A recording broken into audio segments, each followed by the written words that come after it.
یوسف زئی وقت کے کیا نام ان کا خاتون کا وہ ہیں، یا وہ علی مین گنڈا پور ہے ان کے بھائی ہیں، تمام کے تمام جو لوگ ہیں جو اسٹیبلشمنٹ کے آگے بول نہیں سکتے، جب آپ نے ان کا ساتھ دیا تو آپ دیکھیں گے you are totally disappear. آپ دوبارہ سے اپنی چیزوں کے جو کیا کہتے ہیں اس کو گمنامی کے شکار ہوتے جا رہے ہیں. گمنامی آپ کے سامنے کھڑی ہے. اچھا جی، اس کے اوپر نا میں تھوڑی سی میرا خیال ہے اس کے اوپر ذرا بات کرنا چاہوں گا. یہ جو ہمارے جو لوگ ہیں نا جنہوں نے قربانی دی، یہ بڑا امپورٹنٹ ہے لوگوں کے لیے اس بات کو سمجھنا. علی مون گنڈا پور کے آپ کو پتہ بال کاٹے گئے، اور آپ کو پتہ ہے کہ ہمارے تمام کے تمام جو لیڈران باہر بیٹھے ہیں، انہوں نے کسی نہ کسی صورت میں انہوں نے جیلیں کاٹی ہیں، انہوں نے تکالیف اٹھائی ہیں، انہوں نے چیزیں کی ہیں، اور اس کے بعد یہ اب ہمارے سامنے بیٹھے ہیں. لیکن یہ ایک چیز بھول جاتے ہیں، انہوں نے جیلیں کیوں کاٹی ہیں؟ جیلیں کس مقصد کے لیے کاٹی ہیں؟ جیل انہوں نے عمران خان کی آئیڈیالوجی کے لیے کاٹی ہیں، یا انہوں نے جیلیں اپنے غرور اور تکبر میں کاٹی ہیں؟ دو طریقے ہو سکتے ہیں جیل کاٹنے کے. جب پولیس آئی، انہوں نے مجھے پکڑا، میں اب کسی کا نام لوں گا تو وہ ہو جائے گا پرسنل ہو جائے گی بات، لیکن میں بات صرف سمجھانے کی کوشش کر رہا ہوں کہ آپ لوگوں کو ہو کیا گیا ہے، آپ کر کیا رہے ہیں، آپ ہو کیا رہا ہے، یہ دنیا کیسے ہے، پاکستان کیسے ہے، میرا مطلب ہے پاکستان کیسے ہے، چیزیں کیسے ہیں. ہوا یہ کہ ایک بندہ آیا، انہوں نے میرے پولیس آئی، انہوں نے میرے پھڑیا، میں پی ٹی آئی کے جلوس میں تھا، مجھے نے پکڑا، مجھے غصہ آ گیا، میرا غرور تھا، میرا تکبر تھا، وہ مینوں ہاتھ لایا، تو میں ان کے آگے ڈٹ کے کھڑا ہو گیا. ایک تو یہ ہے. دوسرا یہ ہے کہ میں اس لیے ڈٹ کے کھڑا ہو گیا کہ عمران خان کی پالیسی تھی، عمران خان کا آئیڈیا تھا لا الہ الا اللہ. یہ لا الہ الا اللہ کے لیے میں کھڑا تھا، اور وہاں پہ جب انہوں نے مجھے گرفتار کیا تو میں صرف اس لیے چلا گیا کہ لا الہ الا اللہ کے لیے میں چلا گیا. اور میں نے دستخط نہیں، دو طریقے ہیں، دو وجہ ہیں کہ میں دستخط کر کے نہیں آیا. یہ میں نے پریس کانفرنس نہیں کی. ایک تو یہ کہ میں نے اس لیے پریس کانفرنس نہیں کی، میں نہیں کرتا کسی گل سنتا، میں بڑا چودھری ہوں. ایک تو یہ ہے. دوسرا یہ ہے کہ نہیں سر، اگر میں نے سائن کیے تو یہ لا الہ الا اللہ کی جو نا وہ آگے ایک نفی ہو جائے گی، میرا جھکنا سمجھا جائے گا، میرا ان کے آگے جھکنا نہیں، جھکنا صرف اللہ کے آگے. یہ دو طریقے ہیں، دو چیزیں، دو زاویے ہیں، دو چیزیں دیکھنے کے ہیں. یہ جو سارے کے سارے جو لوگ بیٹھے ہوئے ہیں، مجھے یہ لگ رہا ہے یہ اپنے غرور و تکبر کا شکار تھے جب یہ جیلوں میں گئے. اگر یہ عمران کی آئیڈیالوجی کو سمجھ رہے ہوتے، عمران خان کی کچھ چیزوں کو دیکھ رہے ہوتے، تو آج عمران خان کے ساتھ کھڑے ہوتے ہیں.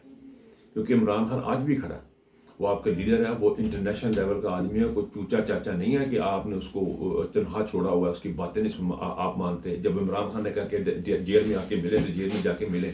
کوشش تو کریں. ہمیں پتا ہے کہ اسٹیبلشمنٹ بڑی گھٹیا ہے، بڑی گندی گھٹیا قسم کی یہ لوگ ہیں، آپ کو ملنے دے، لیکن آپ کو پتہ تو لگے کہ وہ آپ کو ملنے نہیں دیتے، پتہ تو لگے کہ وہ آپ کو روک رہے ہیں. لیکن آپ گھر بیٹھے تو کہتے ہیں کہ مجھے روک رہے تو کس نے ماننا؟ آپ کی بات کو کون مانے گا؟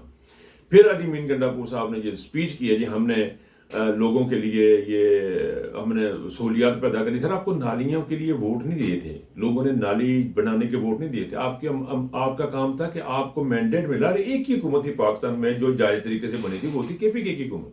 اس جائز حکومت کے آپ سربراہ ہیں، آپ اس جائز حکومت کے سربراہ ہیں، اور آپ لوگوں نے جا کے عمران خان کی بات ماننی تھی، لیکن آپ نے عمران خان کی بات نہیں مانی. آپ اپنی توجیحات پیش کر رہے ہیں گھر بیٹھے. پھر یہ خواتین ممبران ہیں کے پی کے کی، پنجاب اسمبلی کی، ایم این ایس کی، اتنی بڑی تعداد ہے، کتنی جا کے علیمہ بی بی کے ساتھ کھڑی ہوتی ہیں، کتنی جا کے وہاں پہ کھڑی تھی. ایک خاتون ہے، ایک بشرا بی بی کے خاندان سے مجھے تو کبھی کوئی بندہ نظر نہیں آیا کہ جا کے کہے جی کہ بشرا بی بی کے خاندان سے کوئی بچہ ان کا یہ بہن یا کوئی بھائی ان کا ڈر ہے یا خوف ہے. جو میں نے یہ نہیں کہتا کہ ضرور ہی جائیں، عمران خان کی بی بی جا رہی ہیں تو ٹھیک ہے، لیکن یہ کہ ادھر سے بھی کوئی ایسی چیز ہمیں نظر نہیں آتی کہ وہ جا کے جیلوں کے باہر کھڑے ہیں یا بیٹھے ہیں یا کوئی ایسی چیز نظر آتی ہے. حالانکہ بشرا بی بی کی قربانی کتابوں میں پڑھائی جائے گی، یہ ایک نیکسٹ لیول کی قربانی بشرا بی بی کا عمران خان کی. بہرحال بات میں یہ کہہ رہا تھا کہ یہ جو قیدیں کاٹ کے لوگ واپس آئے ہیں نا، باہر آئے ہیں، یہ اپنے دماغ میں چیزیں آپ نے کس چیز کے لیے آپ نے سیکریفائس کیا، کس چیز کی تنظیم تکلیف آپ نے برداشت کی. تو اس بات کو اپنے آپ کو سوچیں کہ آپ نے کیا کیا. آپ نے عمران خان کی کاز تھی یا آپ کا اپنا غرور تکبر تھا؟ مجھے جو لگ رہا ہے بظاہر جو نظر آ رہا ہے آپ کے اعمال سے، آپ کی باتوں سے، چیزوں سے نظر آ رہا ہے.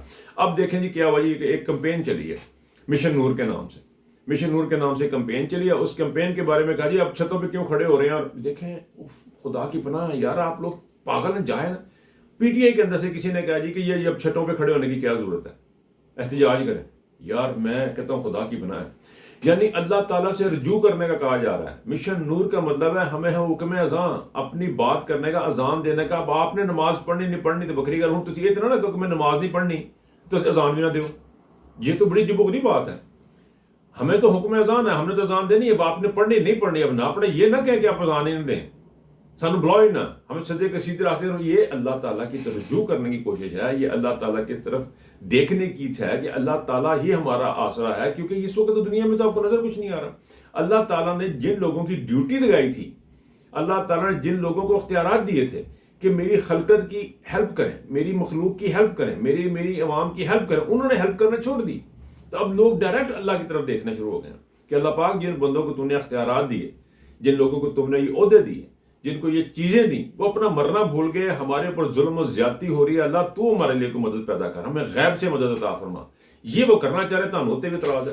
تو یہ جو رویے اور یہ جو ایٹیٹیوڈ ہے نا، یہ آپ کے عمل، آپ کی چیزوں کو بتاتے ہیں. وہ پھر وہی بات ہے کہ عمل سے بنتی ہے زندگی، جنت بھی جہنم بھی.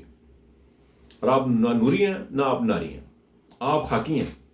اور یہ جو خاکی جو ہیں، یہ جو خاکی وردی میں بھی ہیں کچھ لوگ، یہ جو خاکی وردی میں ہیں، یہ بھی اپنے بیٹھ کے سوچیں اور دیکھیں کہ عمل سے زندگی بنتی ہے. سر آپ کے اعمال بتا رہے ہیں کہ آپ بغیرت ہیں، آپ کے اعمال بتا رہے ہیں کہ آپ پاکستان کو برباد کرنے میں ڈلے ہوئے ہیں. اور عاصم منیر صاحب جو ہے مسلسل، اچھا یہ انگلینڈ کا دورے پہ آ رہے ہیں. میں دو جملے کہہ کے بند کروں گا. انگلینڈ پہ دورے پہ آ رہے ہیں پرمیشن لینے کے لیے، اجازت لینے کے لیے. بھائی خدا دا واسطہ مینوں تسی فیلڈ مارشل ایکسٹینشن دے دیو، خدا دا نا جے، نہیں تے میں مر جاں گا. میری اگر میں نکل گیا باہر تے مینوں جتیاں پہن گیا، میری وردی اتر گئی، میری کھال اتر گئی، تو میں کہیں کا نہیں رہوں گا.